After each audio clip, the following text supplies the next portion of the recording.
racist man angrily breaks a black girl's wheelchair, unaware that a royal guard is watching.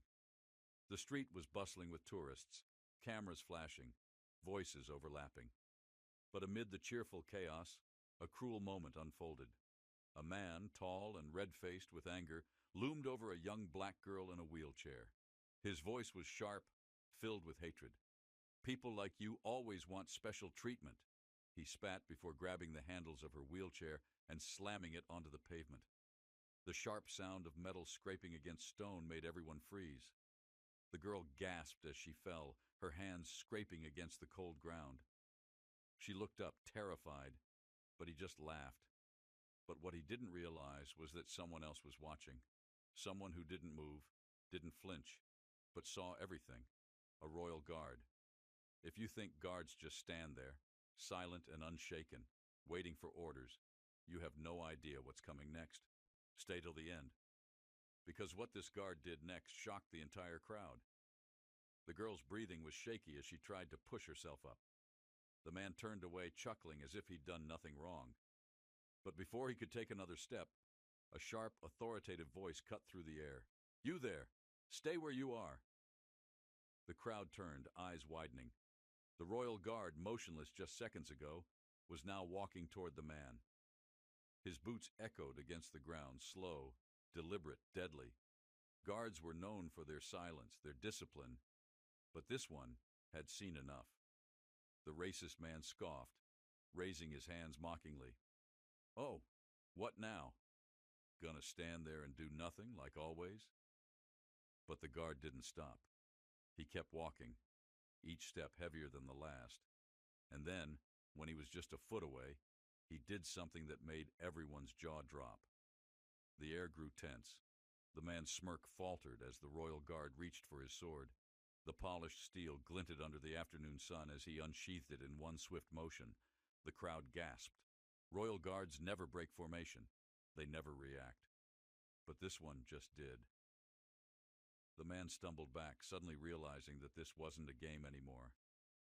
Hey, you can't do that! I didn't do anything wrong!" he stammered, raising his hands defensively. The guard's eyes burned with something colder than fury. His voice was low, firm, unshaken. "You assaulted an innocent civilian. That alone is a disgrace. But what you just did, it was more than that." The girl, still on the ground, looked up in shock. No one had ever stood up for her like this. Her wheelchair lay broken beside her, the wheels twisted from the impact. The man let out a nervous chuckle, glancing at the gathering crowd. "Oh, come on. It was a joke. You people take everything so seriously. It's just a chair." The guard took another step forward, sword still in hand. His grip never loosened. His voice, calm but razor-sharp, silenced the entire street. "That chair is her legs." The words hit like a punch to the gut. The man's face paled. The crowd murmured, realization sinking in. He hadn't just broken a wheelchair. He had shattered something far worse, the dignity of an innocent girl.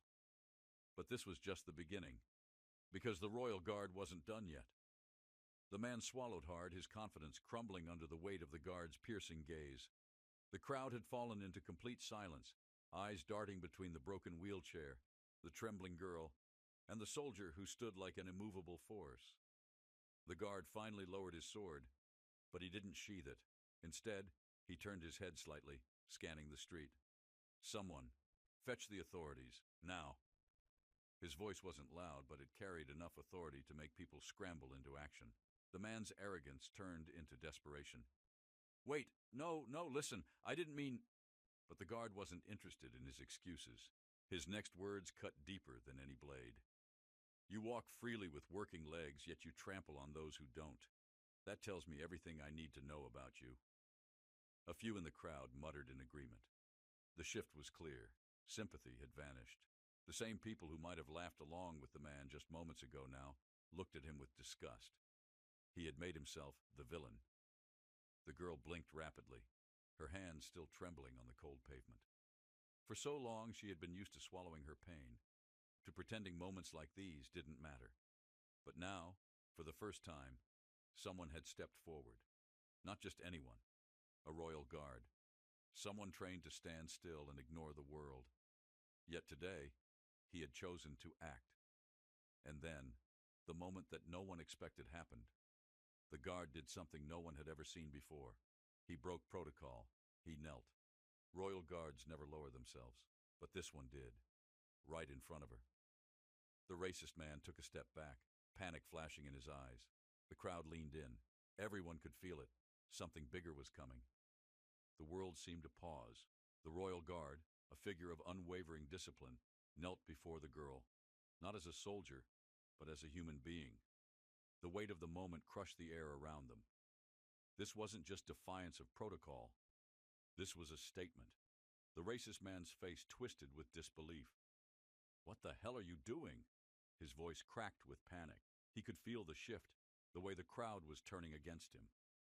His power, the sick, twisted sense of control he had over the girl just moments ago, was slipping through his fingers. But the guard ignored him. Instead, he reached for the broken wheelchair.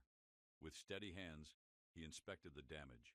The wheels were bent, the frame dented, but it could still be fixed. The girl, still shaken, whispered, I can't move without it." Her voice was barely audible, but the guard heard her. He turned his gaze to her, and for the first time, she saw something behind that hardened, disciplined exterior, understanding. Then, without a word, he stood and did something no one was prepared for. He picked her up, not roughly, not like she was a burden, but carefully, like she mattered. Gasps rippled through the crowd. A royal guard, touching a civilian, carrying someone. It was unheard of. But the guard didn't care about rules right now. He only cared about what was right. The racist man took another step back, his face now fully drained of color. He had thought he could humiliate the girl, break her, and walk away, laughing. But now, he was the one exposed. A deep voice suddenly rang out from behind the crowd. "What's going on here?" The people turned, parting to reveal another royal guard. But this one wasn't just any soldier. He was the captain. The racist man's breath hitched. He knew. His time was up. The captain stepped forward, his polished boots clicking against the stone pavement. His presence alone carried weight. The crowd instinctively moved aside, sensing the shift in power. This wasn't just about a broken wheelchair anymore. This was about justice. His sharp eyes scanned the scene. The shaken girl in the royal guard's arms, the shattered wheelchair on the ground, and the trembling man who now looked like he wanted to disappear. "What happened?" the captain asked, his voice calm but heavy with authority. The royal guard, still holding the girl, didn't hesitate. "This man destroyed her wheelchair in an act of cruelty." His tone was even, controlled, but beneath it, an unspoken fury simmered. I intervened. The captain's gaze darkened as he turned to the racist man. "Is this true?" The man's mouth opened and closed, like a fish gasping for air. It was a joke. I didn't mean—" The captain cut him off. "A joke?" The single word dripped with quiet anger. He took a slow step closer. "Tell me, if someone took your legs from you, would you laugh?" The man had no answer. He couldn't even meet the captain's eyes. The crowd wasn't silent anymore. They murmured, whispered, judged. A woman near the front crossed her arms and scoffed. "Coward!" Others nodded in agreement. The tides had fully turned. The captain inhaled deeply, then nodded toward the royal guard. "You did well."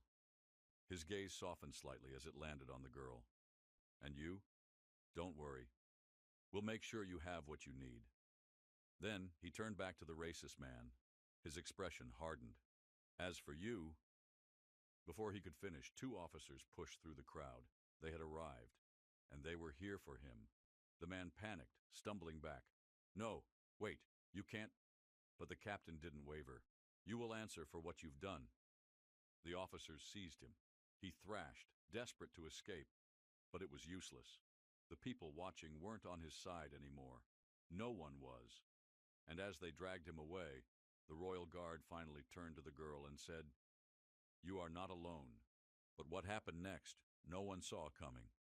The girl's eyes filled with tears, not of sadness, but of something deeper, relief. For the first time in a long time, she wasn't invisible. Someone had stood up for her. Someone had fought for her. The crowd erupted in applause. It wasn't just for the royal guard, it was for the moment, for justice, for the fact that cruelty hadn't won today. People weren't just bystanders anymore. They had witnessed something powerful. But then, something unexpected happened. The captain took a step closer to the royal guard, studying him carefully. There was no reprimand, no scolding for breaking protocol. Instead, after a long pause, he said, "Put her down." The guard hesitated for only a second before gently setting the girl on a nearby bench. The captain nodded. Then, in front of everyone, he knelt. Gasps filled the air. A Royal Guard captain kneeling, in full uniform, in public. This was unheard of. He placed a steady hand on the wheelchair's broken frame. Then, looking at the girl, he said, "This shouldn't have happened to you, and it won't happen again." He turned toward the crowd. "This is a promise from us." His voice carried over the stunned silence, reaching every soul present. Then he straightened and gestured to one of the officers. "Get her a new wheelchair. Immediately?" The officer nodded and rushed off. The girl stared, struggling to process what had just happened. She had spent so much of her life feeling powerless, but now, the most powerful men in uniform were standing by her side. The racist man, still in custody, watched in horror. He had wanted to humiliate her, but in the end, he was the only one who left in shame. As the officers led him away, the royal guard turned to the girl one last time. "If anyone ever tries to take your dignity again," he said, "remember this moment. You are worth defending." And with that, he and the captain resumed their positions, standing tall, unshaken, and more respected than ever. But the message they left behind would never be forgotten.